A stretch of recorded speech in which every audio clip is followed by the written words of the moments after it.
y amigos de Sinvergüenza, yo soy Shoshana Turquía y hoy estoy feliz de recibir en este espacio a Gina Estrada. Gina Estrada, además de ser una extraordinaria sommelier, experta en vinos, también es experta en otros deliciosos placeres de la vida. Los puros, los tés, los destilados, básicamente todo lo que me gusta de la vida. Gina es una experta y nos va a platicar este día cómo se entra a este mundo de exquisitez, no solamente en lo sensible, sino también en lo espiritual. ¿Cómo estás, Gina? Hola, Shoshana, padrísimo. Pues feliz de estar en tu programa. Muchas gracias por la invitación. Cuéntanos, Gina, ¿qué te lleva a ser Mira, sommelier? para ser sommelier, justamente se cree que un sommelier es un experto en vinos, lo cual es cierto. Sin embargo, para poder lograr toda la formación, el tema de los vinos es la columna vertebral. Sin embargo, pues hay que saber de tabaco, tú lo acabas de decir, ¿no? De tés, de tabacos, de café, todo lo que son infusiones, pero también en bebidas destiladas, tequila, whisky, brandy, coñac, etcétera, ¿no? Porque muchas veces, si tú llegas a un restaurante y llamas al sommelier, no solamente te puede ofrecer un vino, te puede ofrecer todo el servicio, aperitivos, o sea, un sommelier también debe tener conocimientos gastronómicos para saber armonizar, ¿no? Saber cuál es la perfecta armonía, ya sea entre un vino o un destilado, ¿no? Con los alimentos. ¿Y por qué esto es importante? Para que tengas un mayor disfrute, ¿no? O sea, siempre hay que tenerle mucho respeto a las materias primas. El hecho de comer y beber está asociado hoy en día no nada más para cumplir esta función básica, ¿no? Sino que si tú vas a un restaurante de alta gastronomía, buscas que enaltecer el platillo y buscas enaltecer el vino. Entonces, de esta manera, un sommelier te va a saber ofrecer el correcto servicio y la correcta armonización para que tú puedas tener pues todos tus sentidos al máximo y poder disfrutar más de esta sinergia, ¿no? De este acompañamiento. ¿Se puede replicar eso en casa, Gina? Absolutamente. Y de hecho, pues hoy en día, en estas épocas, pues muchas veces, y lo que hay ahorita es mucho servicio a domicilio, ¿no? Entonces, tú en casa puedes hacer exactamente lo mismo de buscar una correcta armonización y también buscar que tengas la temperatura adecuada de tus vinos, tener la copa adecuada, porque tiene mucho que ver para que puedas disfrutar de mejor manera el vino y la comida, ¿no? A ver, Gina, cuéntanos qué te llevó a la vicepresidencia de la Asociación de Sommeliers Mexicanos. ¿Cómo fue ese camino? Híjole, mira, ya hace pues aproximadamente 21 años que yo decidí estudiar de manera formal. Lo digo de esta manera porque mi papá era un gran aficionado al tema del vino y la gastronomía. Él cuando estudió se fue muchos años a vivir a Europa. Entonces, bueno, pues como tú sabes allá, el vino y los quesos y todo esto, pues forman parte del día a día, ¿no? Entonces, cuando él regresa a México, empieza a analizar los vinos de una manera empírica, ¿no? Él era ingeniero químico, pero le gustaba mucho. Entonces, los fines de semana, los sábados especialmente, me llamaba y yo me acercaba y decía, oye, qué padre que estás oliendo el vino y lo probaba. Y a mí me daba pues una pequeña cantidad, esta chiquita, ¿no? Entonces, en un caballito de tequila o en una corcholata, imagínate, en una corcholata ponía el vino, lo servía y entonces era mi dosis. Y entonces empezamos a analizar el vino. Yo crecí con esta parte, pero cuando quise dedicarme a esto, me di cuenta que en México pues no existía la carrera como tal de sommelier. O sea, te estoy hablando hace muchísimos años. No se me notan, ¿verdad? Mis 60, no, es No, cierto. no. No, pero la realidad es que sí, en esa época beber vino era nada más cuando estaba celebrando algo, ¿no? Es mi aniversario y voy a pedir una botella de vino. Hoy en día las cosas han cambiado. Entonces, mi papá me inculca ese amor y respeto por el vino y pues hace ya 22 años me inscribí al primer diplomado para la formación de sommeliers de la Asociación de Sommeliers Mexicanos y me gustó mucho, o sea, con el vino, al igual que en todo lo que te gusta, mientras más lo conoces, más lo valoras, más lo aprecias, ¿no? Entonces, pues claro, yo empecé a estudiar, empecé a catar muchos vinos, después, bueno, yo estudié gastronomía, ¿no? Yo quería ser chef, bueno, terminé unos diplomados y al tiempo, entonces yo decidí estudiar el tema de vino y empezar a trabajar. No sé si tú recuerdes, hace muchos años el restaurante El Cirque en el Hotel Camino Real. Entonces yo apliqué para sommelier. Afortunadamente fui una de las seleccionadas porque habían muchísimas personas que querían trabajar ahí. Fue una gran escuela. Entonces ahí yo tuve oportunidad de catar muchos y de los mejores vinos del mundo, ¿no? Como parte del trabajo entre comillas, ¿no? Y me gusta mucho, ¿no? La atención al cliente antes de trabajar en el circo. Yo trabajé muchos años en restaurantes, entonces, pues todo estaba asociado, todo estaba ligado, ¿no? Y después dije, bueno, yo tengo que estudiar la parte de destilados. A mí me gustaba mucho ofrecer, por ejemplo, el servicio de coñac con el puro. Y todo tiene un protocolo, es algo muy bonito, ¿no? Entonces decidí estudiar este diplomado, después estudié otro de quesos, de tabacos, infusiones, ¿no? Por ejemplo, yo amo el café en las mañanas, un buen café recién molido, no puedo empezar el día sin eso, ¿no? Y así, paulatinamente, entonces entré a la Asociación de Sommeliers Mexicanos, me eligen como secretaria general y así fuimos escalando hasta llegar a la vicepresidencia, ¿no? Entonces han pasado muchos años en donde la verdad he tenido muchas y muy grandes satisfacciones. Cuéntanos una. Mira, yo fui embajadora de un coñac ultra premium que se llama Louis XIII o Luis XIII y gracias a este coñac pude representarlo en diferentes países, ir a grandes lanzamientos, conocer gente sumamente importante, poderlo presentar, ¿no? O sea, un coñac que tiene 100 años de historia, ¿no? Para que llegue a tu paladar esta copa de coñac pasaron 100 años. Entonces tú te pones a pensar lo que sucedía hace 100 años, pues obviamente las personas que iniciaron ese proyecto nunca lo vieron terminado, ¿no? Como una catedral. Y poderlo transmitir y la pasión, y no, es algo fascinante, ¿no? Mi papá me decía, tú tienes que elegir una profesión que ames, porque de esa manera jamás tendrás que trabajar. Y tenía mucha razón, ¿no? Entonces yo disfruto mucho lo que hago, ¿no? Actualmente pues soy embajadora de, de la vinícola El Cielo y del champán Piper Heidsieck. Entonces, me ha traído muchas satisfacciones. Y he conocido gente maravillosa en el camino, ¿no? Entonces, no, bueno, y anécdotas te puedo contar miles, no acabaríamos en tu programa. ¿Qué es una embajadora de un vino, un destilado de una zona? ¿Cuál es su trabajo? Pues mira, la función es dar a conocer el producto y buscar que la gente se enamore de él. Afortunadamente, por ejemplo, hablando del Cielo, los vinos son muy buenos, todos los vinos son muy buenos.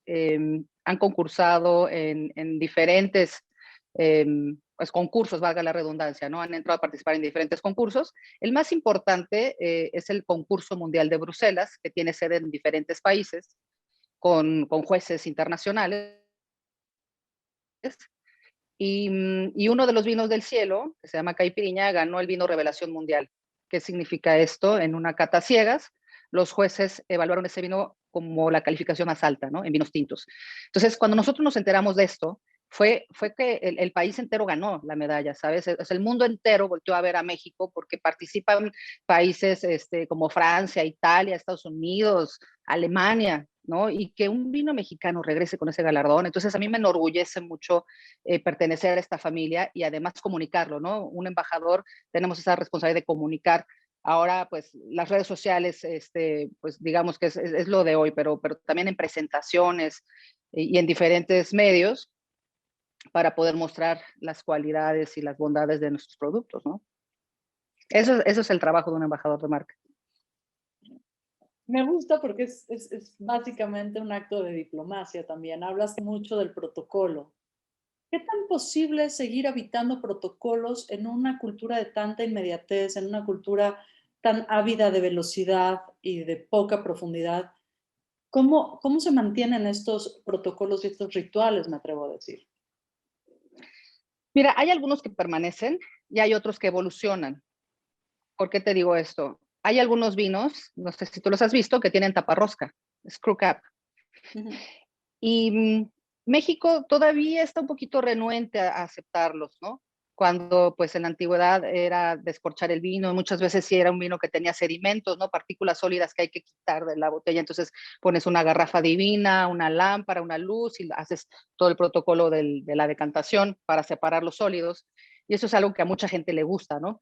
Pero, por ejemplo, los jóvenes, que hoy en día son grandes consumidores de vino y pues gracias a ellos también otras gamas de vinos se están vendiendo muy bien. Ellos dicen, ¿sabes qué? Yo no voy a traer un sacacorchos en mi bolsa y si me voy a un picnic, abro la taparrosca y me lo sirvo, ¿no? Entonces, y normalmente estos vinos son vinos de consumo rápido, son vinos que no requieren de un corcho, el corcho te permite microoxigenar el vino, pero no es que sean vinos malos, la percepción de la gente es que un vino de taparrosca es un vino malo, lo que significa es que es un vino joven, es un vino que puedes consumirte ya, que no lo tienes que guardar en tu cava, y yo como siempre lo he dicho, o sea, ¿qué pecado es ser joven? Ninguno, ¿no? Entonces hay que aceptar todos los cambios. ¿Cómo se dio esta cosa transgeneracional del vino? Porque pues cuando yo era más chamaca, pues los que tomaban vinos eran los viejos, ¿no? Y en algunas ocasiones, ¿cómo es que lograron, porque yo creo que es un logro, que permeara a generaciones más jóvenes? Y que incluso me atrevo a decir que se pusiera de moda beber vino entre los jóvenes. Fíjate que sí, de algunos años para acá, el consumo del vino ha aumentado en nuestro país y pues son muchos los factores, ¿no? Antes había muy poquitas bodegas mexicanas y fueron llegando más bodegas haciendo bien las cosas.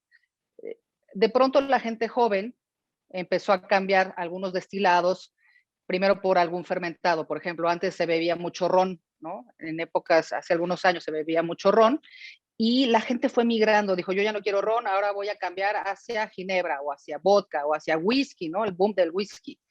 Y ha cambiado mucho el mercado. Los jóvenes, por ejemplo, son mucho también de cervezas, que son los fermentados. Y luego empezaron a llegar nuevas generaciones que les gusta el vino. Yo, por ejemplo, impartí la materia de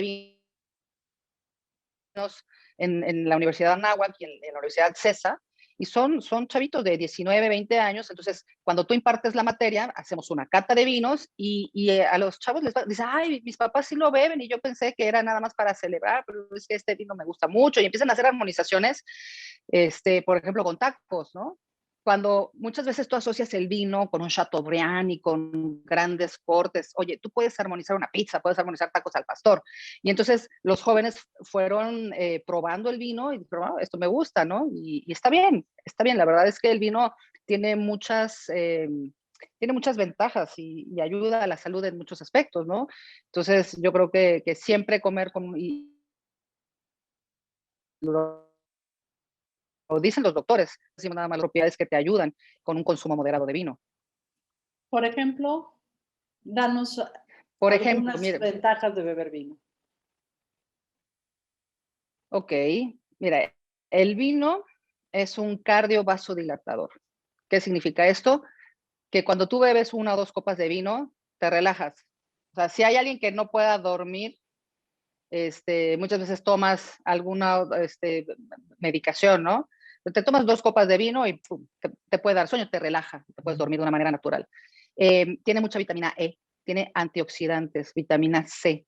Entonces, sobre todo el tinto, también el blanco, pero el tinto, como tiene más contacto con la cáscara, en la cáscara están todas estas sustancias que son polifenoles que ayudan a la salud, pero tiene muchas vitaminas.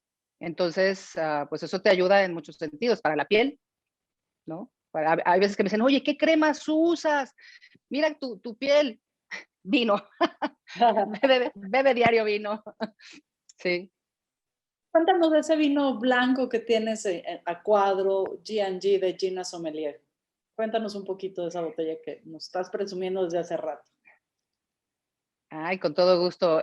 Mira, en la Vinícola del Cielo hay diferentes gamas y categorías de vinos, ¿no? Hay una línea joven, justamente para pues, apenas están aprendiendo a beber vino.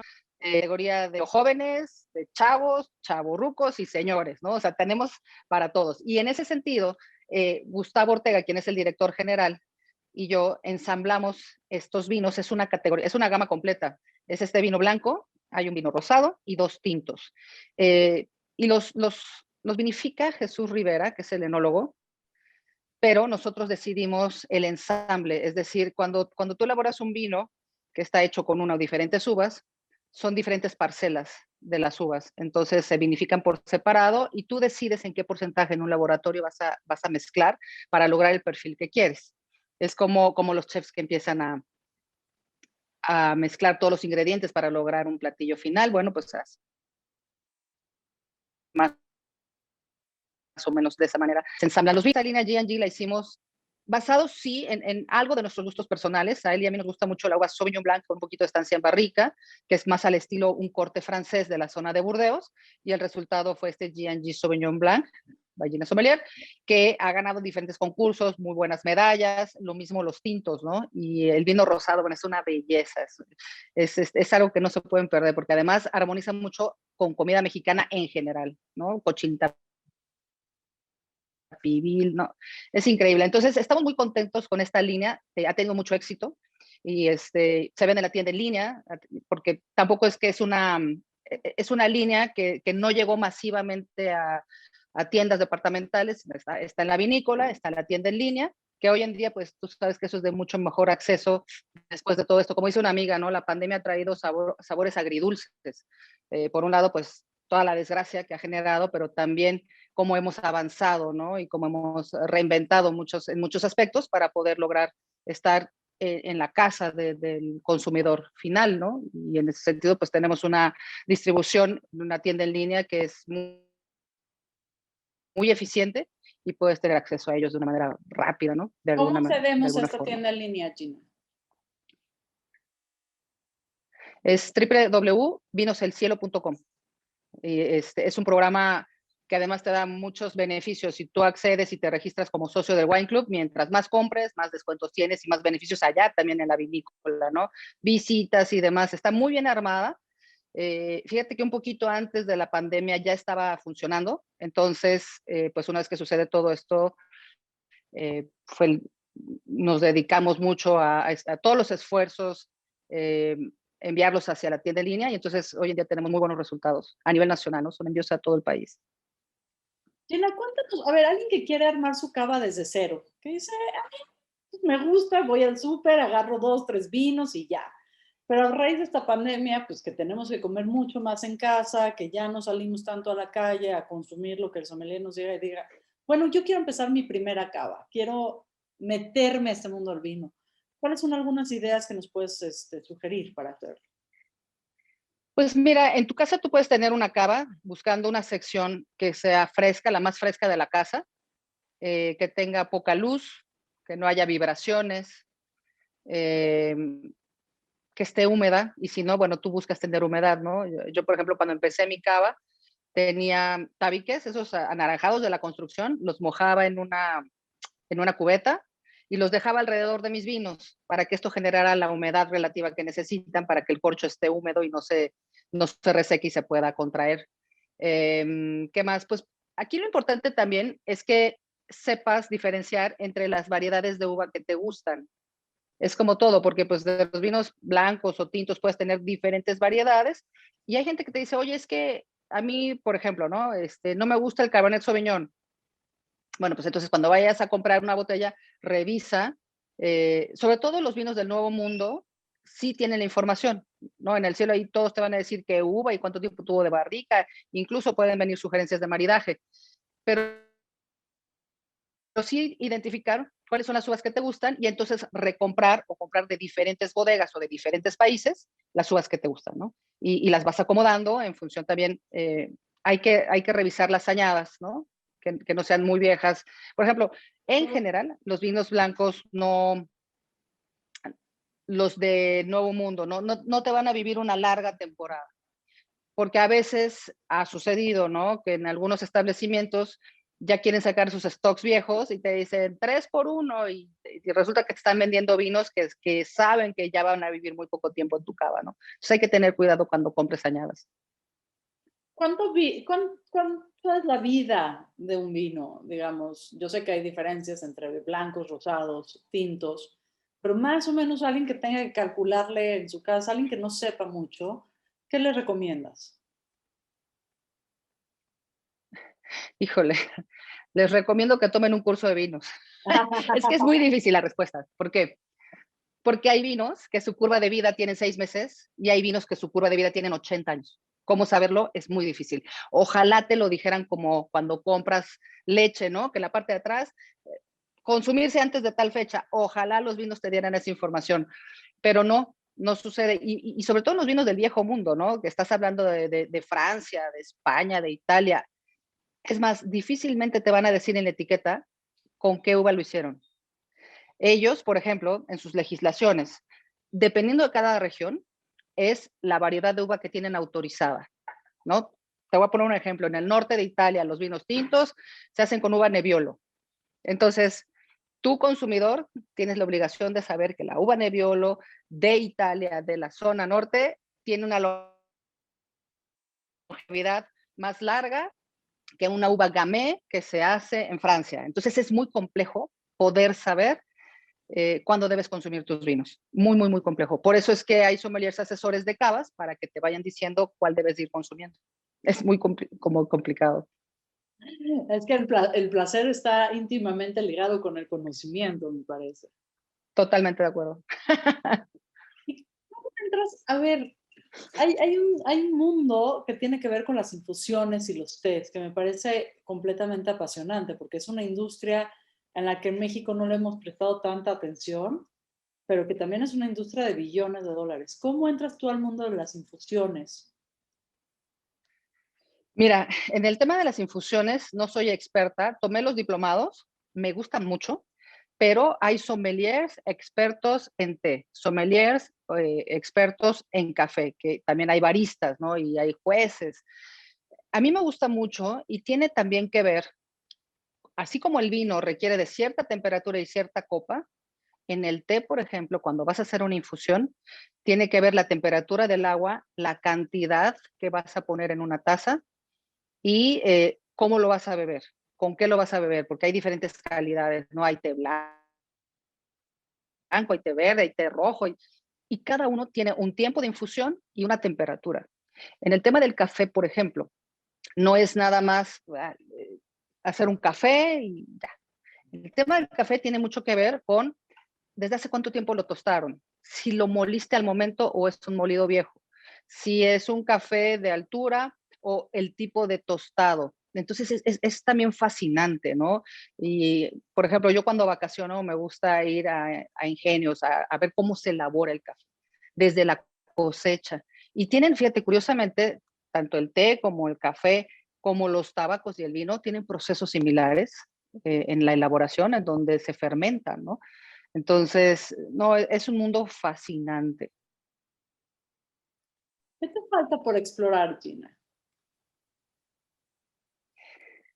Mira, en el mundo de, fíjate cómo todo esto que estamos platicando tiene que ver con los sentidos, ¿no? Organoléptico, por eso se llama una cata organoléptica, ¿no? Porque involucras la vista, el olfato, el gusto, y por eso se dice que las copas se chocan, ¿no? Para que tengas el oído también. Entonces, ¿qué me falta? Mira, a mí me gustaría seguir viajando para explorar nuevas culturas, porque no es lo mismo cómo elaboran el vino en Francia a cómo lo elaboran en Australia, ¿no? Tengo muchas ganas de conocer Australia y ver los procesos y la tecnología. Ya no digas en China, ¿no? En China también hacen muchísimo vino, son grandes productores de vino en China. Entonces, pues a mí me gustaría eso, ¿no? Ahorita, pues con el tema de la pandemia está bastante complicado, pero fíjate que un sommelier nunca terminamos de aprender. O sea, sommelier que te diga que todo lo sabe, te está mintiendo, ¿no? Porque siempre salen técnicas nuevas, tecnologías, variedades de uva, regiones, ¿no? Y entonces, seguir estudiando, ¿no? Y seguir actualizándonos, porque si no, el mundo sigue girando y tú te quedas atrás, ¿no? Por eso siempre me ha gustado estar en la parte de la docencia, porque de alguna manera me obliga a estar actualizada y vigente en cuanto a los conocimientos. O sea, si yo impartiera una materia de vinos conforme a lo que yo estudié hace 22 años, pues olvídate, ¿no? Sería muy diferente. Por eso es que hoy en día, justamente con el tema de la pandemia, nosotros, José Luis Umaña, mi socio y yo, junto con dos colegas que actualmente viven en Burdeos, estamos coordinando el primer diplomado en línea avalado por la Academia Mexicana de Sommeliers, en donde hemos tenido muchísimo éxito de gente que está conectada pues en todas partes del país, pero también en Estados Unidos, en Uruguay. Gente, pues ahora ya el diplomado está en línea, nosotros enviamos el vino a su casa y está un instructor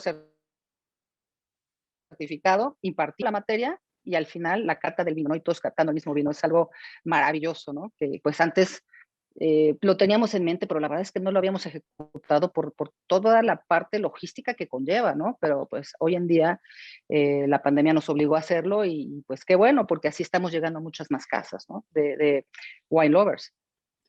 Estos diplomados tienes que tener una formación previa, tienes que tener alguna carrera, digamos, relacionada, o digamos que si alguien en este momento dice, a ver, yo quiero saber más de este mundo de placeres, en este mundo sensorial, y quiero tomar el diplomado, pero no tengo idea, estudié nada que ver con esto, ¿es accesible para ellos?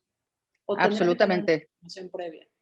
ninguna noción previa. Nosotros tenemos alumnos que tienen, sí, nada más deben de tener 18 años por el tema de que hay cata de vinos, Por a favor. partir de 18 años y you name it, hasta los 80, o sea, y en el Inter, en estos diplomados tenemos amas de casa, arquitectos, abogados, doctores, bueno, hasta un cura, este, que les encanta el tema del vino, entonces no tienes que tener conocimientos previos y en estos diplomados tú puedes elegir, tú quieres ser nada más un wine lover, yo quiero saber de vinos y me da igual un certificado, o quieres ser sommelier, pues entonces empezamos desde cero con este diplomado en vinos, así se llama.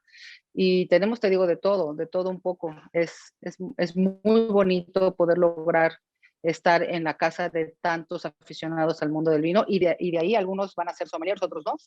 Entonces, eso es algo muy bonito. ¿Dónde se inscriben?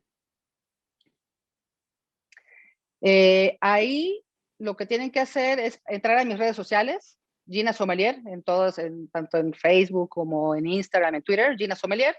Estoy interesado en el diplomado. Está también mi página, www.ginasommelier.com.mx, y ahí está toda la información. Hay un brochure, lo descargas, pones tus datos y te llega un correo electrónico con toda la información.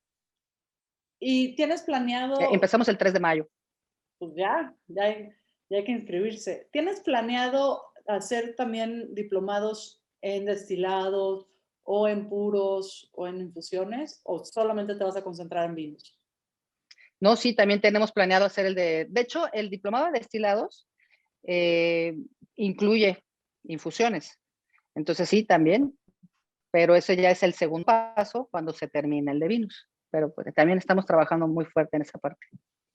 ¿Qué se siente, pues, con este cambio de vida que la pandemia nos da, la capacidad de llegar a muchos más hogares? ¿Cómo te sientes tú en lo personal? Cuando, pues, era una cosa de servicio uno a uno, o sea, tú en el circ veías a los ojos a quien te iba a consumir y veías si le gustaba o no, y tenías como toda esta experiencia. ¿Cómo pasas de eso que es tan personalísimo, ahora dar un diplomado a cientos o miles de kilómetros de distancia de donde estás sentada tú? Pues sí, fíjate que, bueno, tú como buena comunicóloga que eres, pasa más o menos lo mismo, ¿no? Porque tú puedes tener en tu estudio de grabación a la persona que estás entrevistando y tienes el fin, la tienes a un lado, y ahorita, fíjate, pues estamos en línea, ¿no? Entonces, eh, todo tiene su parte romántica y todo tiene su parte de tecnología que tienes que ir avanzando conforme están sucediendo las cosas.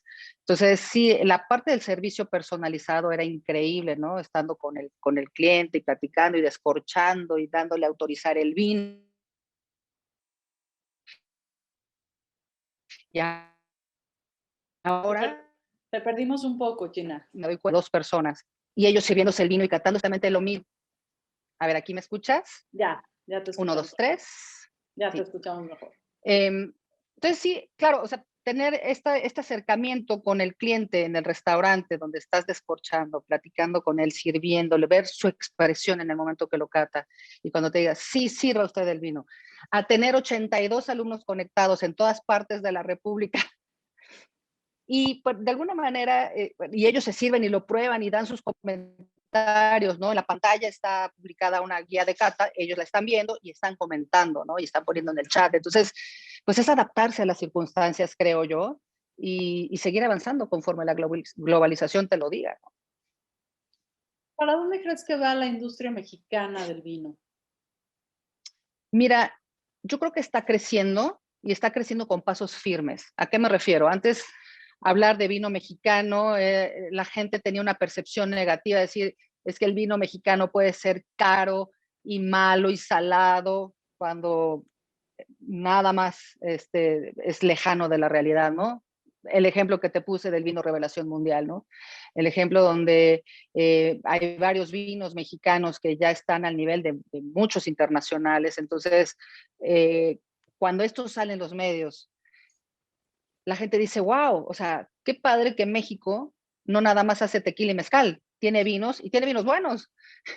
Entonces, estamos avanzando de una manera muy favorable y no solamente en eso, sino que también los consumidores, tú lo decías hace rato, en México antes se bebía vino pues en las casas o en alguna celebración y tú vas hoy en día a los restaurantes y la mayoría de las mesas tienen una botella de vino, porque también el consumidor mexicano se abre su expectativa para diferentes etiquetas. Por ejemplo, tú puedes llegar a un restaurante y si un mesero, un sommelier te dice, oye, ¿no quieres probar un vino chino, un vino francés, un vino italiano, un vino mexicano, un vino chileno, argentino?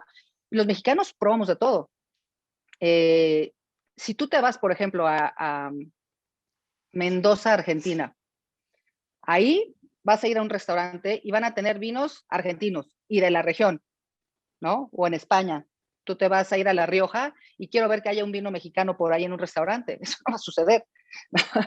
Y en México sí, ¿no? Entonces tenemos un abanico mucho más amplio. Me parece que más amplio y más juguetón, ¿no? Como de mayor Sí, curiosidad para probar, para jugar, para ver, y además con la gastronomía mexicana, o gastronomías en plural, mexicanas en plural también, pues la capacidad de armonizar se expande. muchísimo. ¿Cuáles son Exacto. los retos? ¿Cuáles son los retos de la industria del vino en México? ¿A qué se están enfrentando? Bueno, mira, ahorita la industria del vino en México está sufriendo como muchos otros sectores porque, pues, derivado de la pandemia, hay mucho vino, ¿no? ¿Quiénes eran los principales consumidores? Los hoteles, los restaurantes. Y bueno, pues hoteles y restaurantes están altamente afectados por esta situación. Entonces, el reto ahorita de las bodegas es subsistir, tratar de no despedir colaboradores, tratar de crecer sus tiendas en línea, tratar de estar más en el off-trade en tiendas departamentales, que es donde la gente compra, eh, porque yo lo veo mucho en el cielo, ¿no? Hay hectáreas de viñedos plantados y tú no puedes decir a la planta que no crezca, la planta sigue y entonces tú, ¿no? Hay que aplicar tecnología, hay que aplicar nutrientes, tienes que pagarle a la gente que trabaja en el campo, entonces la planta te sigue exigiendo y pues ese es uno de los grandes retos, ¿no?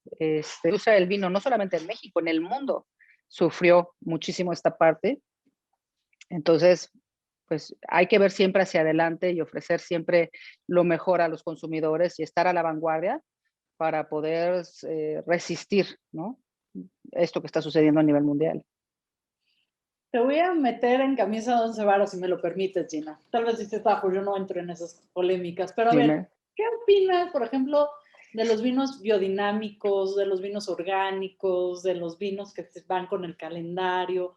Como todas estas nuevas tendencias que hay quienes los defienden, dicen, esto es ciencia y se puede comprobar y está bien y tiene un proceso. Y hay quienes dicen, no, no, esto es puro mercadotecnia y lo único que quieren es incrementar el valor del precio de este vino con un toro mareador. Tú como Pues experta, mira, ¿qué opinas? es un tema ciertamente un tanto polémico, porque hay quienes están a favor y quienes no lo creen. Yo pienso que hay que probar de todo. Mira, cuando era chiquita, yo me acuerdo que decía mi abuelita, te tienes que cortar el cabello cuando la luna esté no sé dónde porque te va a crecer mejor. ¿Eso tiene que ver con biodinámica? ¿Sí o no? Total. Entonces, eh, por ejemplo, una chica que trabaja en la casa, ¿no? Yo traje del pueblo de mi abuelita dos plantas de plátano macho, que ella es era de Campeche. Entonces, yo llegué y dije, ay, pues se va a morir, lo sembré. Entonces, la chica me dice, tiene que sembrarlo tal fecha y tal día y a tal hora, porque si no, no se va a dar. Ah, sí, claro que sí, a ver, hazlo tú. Bueno, el mío obviamente se murió, el de ella está divino y da unas pencas preciosas, porque ella lo plantó en la fecha que sabía. Entonces, yo sí creo, francamente, esta parte biodinámica. Sí creo, claramente. Lo que voy a ser muy honesta en decirte es que yo no he notado eh, una diferencia organoléptica entre un vino que es biodinámico y otro que no lo es. O sea, estaría bien hacerlo en una cata ciega, que yo ya lo hice una vez con unos colegas. Catamos a ciegas el mismo varietal, es decir, la misma uva de un vino biodinámico y un vino que no lo era. Yo en lo particular, o sea, sí noté que eran dos vinos diferentes, pero nunca dije, ay, este me gusta más porque es biodinámico o este me gusta más. No sentí la diferencia. Eh, pero pues qué bueno, ¿no? Que existen diferentes prácticas, hay muchos estudios, hay muchos libros. A mí me gusta leer siempre de todo este tipo de diferentes prácticas y respeto mucho todo lo que hacen estas bodegas porque además también es algo muy costoso y ser orgánicos, o sea, hay certificaciones. Sí, el vino es uno de los, digamos, productos más antiguos de la humanidad, ¿no? Ha acompañado a la humanidad desde que somos civilizaciones. Uh -huh. ¿Crees que ahorita el proceso tecnológico también ha acelerado la forma de hacer vino de una forma muy drástica o solamente es un producto de los tiempos? No, yo creo que sí todo evoluciona en favor. Si bien es cierto que el vino ha existido desde muchos años atrás y antes se hacía pistando las uvas con los pies, hoy en día pues hay una tecnología en donde haces cosechas manuales, haces unos prensados divinos, hay máquinas selectoras de, olvídate de racimos, de granos y calibras el tipo de grano para que sea del mismo tamaño y tengas una consistencia, ¿no? Entonces, la tecnología ha ayudado y ha permitido también que los vinos tengan mayor calidad y mayor longevidad, ¿no? Quiero ver que estos vinos que se hacían hace 5 o 10 mil años pudieran tener la calidad y la longevidad de lo que tenemos hoy en día, ¿no? Tanto también en la botella, en los corchos, hay mucha tecnología atrás. Entonces, qué bueno que exista, ¿no? En favor de... ¿Y cómo imaginas el futuro de la producción de vino? El futuro en la producción del vino, hay tantas cosas que han cambiado. Mira, a mí me sorprendió mucho que estaba yo una vez en Napa y me dice el enólogo mexicano, por cierto. Dice, fíjate cómo han avanzado las cosas, Gina. Yo trabajo y me voy a entrenar chicos un partido de fútbol y entonces en mi celular me llega una alerta cuando el vino se está elevando la temperatura, es decir, ellos tienen unos tanques de acero inoxidable que cuando sube la temperatura del vino, porque están las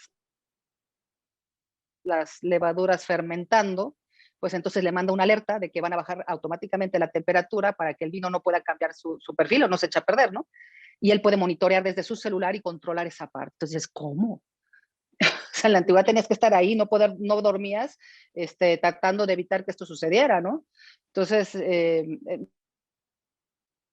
me maravilla, ¿no? Todo esa, y yo creo que va a seguir avanzando y en pro, no sé cómo sería en un futuro, pero si eso sucede ahora, donde dice, yo estaba en un bautizo y estaba haciendo el vino desde el bautizo, ¿no? Lo estaba cuidando a distancia en la bodega. Entonces, todo puede suceder y más ahora, ¿no? Con tanto avance de tecnología. Sí. Qué maravilla, qué maravilla. Estos sommeliers de agua. Es un tema que a mí me apasiona. ¿Qué opinas de esta gente que se han vuelto sommeliers de agua? ¿De qué va eso? Sí, es cierto, parece absurdo, pero es cierto. Me ha tocado estar en catas de agua. Entonces, y sí se puede encatar. Yo decía, ay, no, por favor, esto es producto de la mercadotecnia. Y cuando fui, y me dijeron, entonces sirvieron diferentes calidades de agua en el mismo tipo de copa.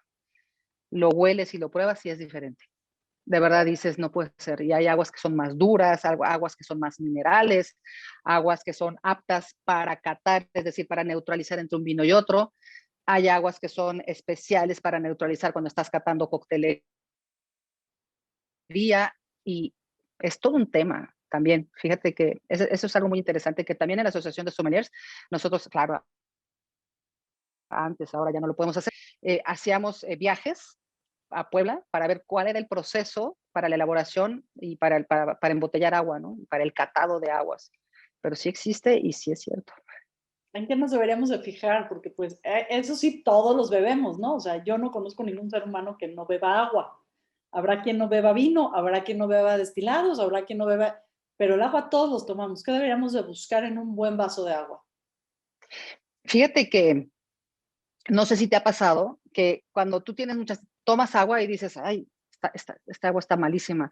O cuando tomas agua y dices, qué ligera está, qué rica, ¿no?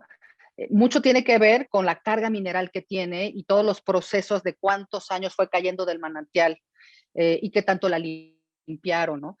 Hay un tema de pureza también y también la temperatura. Y aunque no lo crean, el agua se echa a perder. O sea, si tú dejas una botella de agua en tu coche que esté rondando, la temperatura y el sol puede afectar. Y por eso es que tienen caducidad. Ahí sí las botellas de agua tienen caducidad. Entonces, hay muchos factores que hay que tomar en cuenta para que puedas disfrutar una buena botella de agua, ¿no? Y también una copa, los cristales lo mejor. Bueno, yo cuando escuché la primera vez de sommeliers de agua decía, bueno, ¿y estos qué les pasa, no? Sí, Pero es la verdad cierto. es que no deja también, como bien nombras tú, de ser una experiencia sensorial completa, Ujú, ¿no? Y ujú. es increíble. Ahora cuéntanos un poco de los puros. ¿Qué hay de los puros? Porque ahí es donde las cosas se empiezan a poner, ¿no? Interesantes, sobre todo porque no fumes, que si el cáncer de boca, que si el cáncer de lengua, que si los pulmones. Mira, quienes son fumadores de puros o de habanos, los cubanos, los saben disfrutar mucho. Yo la verdad es que cuando tomé el diplomado, lo hice porque es parte de la formación, es algo que debemos de saber, los sommeliers. Pero yo tengo ahí, o tuve tiempo atrás un tema de asma, entonces yo no pude hacer mucho el catado, ¿no? Sí con mis compañeros, pero no pude ejercer a profundidad la parte del catado, pero también es un tema muy interesante, como te decía, los procesos de elaboración desde que tienes la hoja, la planta, y cómo se debe de torcer, los torcedores de los puros, y también te dan una calidad. Ahí también ellos pueden definir si tú quieres uno que es ligero, uno de cuerpo medio, uno alto. Los puros tienen tres partes fundamentales que debes de considerar al momento de armarlos y también de prenderlos, ¿no?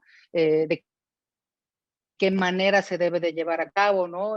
Porque muchas veces se hace mal y que si lo voy a mojar, que va a quitar el anillo. Es fascinante tanto el proceso de elaboración, quienes lo hacen, como ya la parte del catado y de cuando vas a tirar, ¿no? Cuando vas a encenderlo para poderlo disfrutar de una mejor manera y para poderlos distinguir antes de comprarlos, porque también hay puros o habanos que llegan a ser costosísimos y si tú no sabes distinguir bien y conservar bien, vas a perder un porcentaje altísimo de la calidad en el momento que lo vas a disfrutar. Y lo cierto es que fíjate que los puros, los habanos están muy asociados a los destilados. Y ahí hay sommeliers expertos que te van a decir, bueno, para este whisky que es de la zona de Islay, que es la zona más ahumada, la zona más potente, pues yo te recomiendo este habano y que lo disfrutes a esta temperatura. Y es fascinante, es increíble. Pues Gina, se nos está ya empezando a acabar el tiempo en esta conversación, que bueno, yo quiero acabar el programa, irme a tomar un whisky y un puro, cosa que no voy a hacer porque tenemos que seguir trabajando.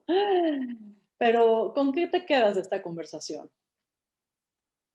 No, mira, qué bueno que tú tienes este tipo de programas también para que la gente, sobre todo hay gente que tiene el interés y le da miedo, decir, ay, pero ¿cómo? Yo no voy a poder catar. Y hay señoras que siempre les ha gustado el vino. Y fíjate que señoras que muchas veces son las que toman la decisión de compra del vino, cuando el esposo dice, oye, voy a llevar amigos a cenar, prepárate una cena y compra vino. Y son las que toman del anaquel el vino. Entonces, y no saben bien cómo hacerlo, ¿no? Entonces, qué bueno poder seguir propagando esto, que la gente sepa que no necesita ser ningún experto para poder entrar a este fascinante mundo del vino a través de los diplomados y poderlo entender de una mejor manera y salir del el vino que nunca falla y siempre vas con el mismo, sino que explorar muchos vinos, muchas uvas y muchas regiones es algo que no se deben de perder si es que les gusta este tema, ¿no? Tanto los vinos como destilados, como los cafés, ¿no? De ponerles agua de buena calidad, etcétera, ¿no? Entonces, pues, feliz de estar en tu programa, que la gente nos vea y que los que tengan inquietudes, pues que nos busquen y con mucho gusto estamos a sus órdenes. Pues muchísimas gracias, Gina. Y además, pues gracias por abrir estas puertas, que yo en realidad creo que son puentes para que la gente que no tiene el conocimiento acceda al conocimiento y acceda al poder de la degustación y de la utilización de todos sus sentidos. Me parece que ahí radica lo fascinante de tu trabajo, ¿no? No solamente te quedaste en la presentación del servicio, del protocolo, del armonizar, sino que has educado a muchas generaciones, y también quiero saludar a José Luis Umaña, nuestro tu socio y mi querido amigo, por hacer todo esta entrevista posible. Y pues anímense, queridos sinvergüenzas. Ahora, Gina, no te voy a dejar irte de este programa sin la pregunta clave. Ajá. Gina Estrada, Gina Sommelier, ¿cuál es el acto más sinvergüenza que has hecho? ¿Qué podrá ser? Híjole, sí, una vez estaba con unos colegas y les dije, a ver, ayúdenme a catar este vino. Eran dos vinos diferentes. Uno era costoso, uno era económico. Se los puse, pero lo que ellos no sabían es que los dos tenían el mismo vino adentro, que era un vino de gama media. Entonces, no, tiene unas notas de no sé qué. Dije, híjole, perdón, los dos son el mismo vino, ¿no? Y al final, pero sí, ya después eran colegas, pero dije, eso que no me lo vayan a hacer nunca. Cómo la mente nos juega, ¿no? Historias que nos Nos juega la encantan. mente, sí, sí, sí, pero sí lo hice. Pues muchísimas gracias, Gina, por esta conversación, por este mundo de placeres. También muchísimas gracias a todo el equipo de Radio 13 Digital que semana a semana hace estas producciones posibles. Sobre todo a ti que nos estás escuchando, por favor, ayúdanos a compartir, a que esta información llegue a más personas para que podamos vivir más libres, más felices y más sin vergüenza. Muy buenas tardes, yo soy Shoshana Turquía. Gracias, bye bye.